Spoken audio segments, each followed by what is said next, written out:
Music presents Music by DJ Mohan. राजधानी recording studio Basantpur चौराहा Kushinagar. Singing by Rajesh Raju. पियै छै दूधू गो पौआ, मारै छै मर्द सन कौआ गे, मारै छै मर्द सन कौआ गे। पियै छै दूधू गो पौआ, मारै छै मर्द सन कौआ गे, मारै छै मर्द सन कौआ गे। मर्द के जाइत छै बड़ी खराब छै, सौतीन के दै छै पनसौआ गे। पियै छै दूधू गो पौआ, मारै छै मर्द सन कौआ गे, मारै छै मर्द सन कौआ गे।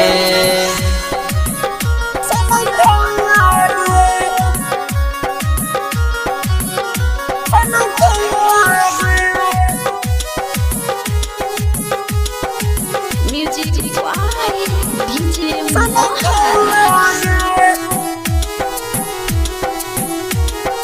हमर सजनवा छै करे गजनवा छै, दै छै बहुत दर्द गे, दै छै बहुत दर्द गे।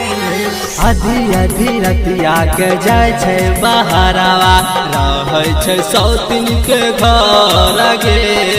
ओकर दीवाना भए गेल हे गे, चूड़ी दै छै छनकौआ गे।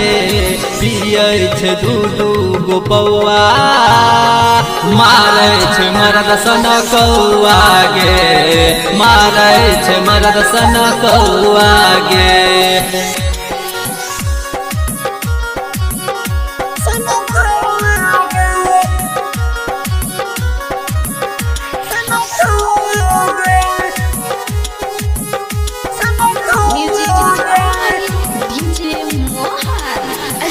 Music presents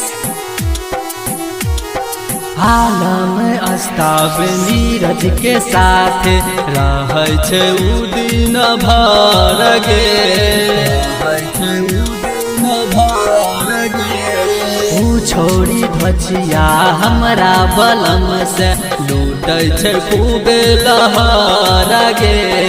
केतना सतैतै केतना रुलैतै, गजबे करै छै सजनवा गे।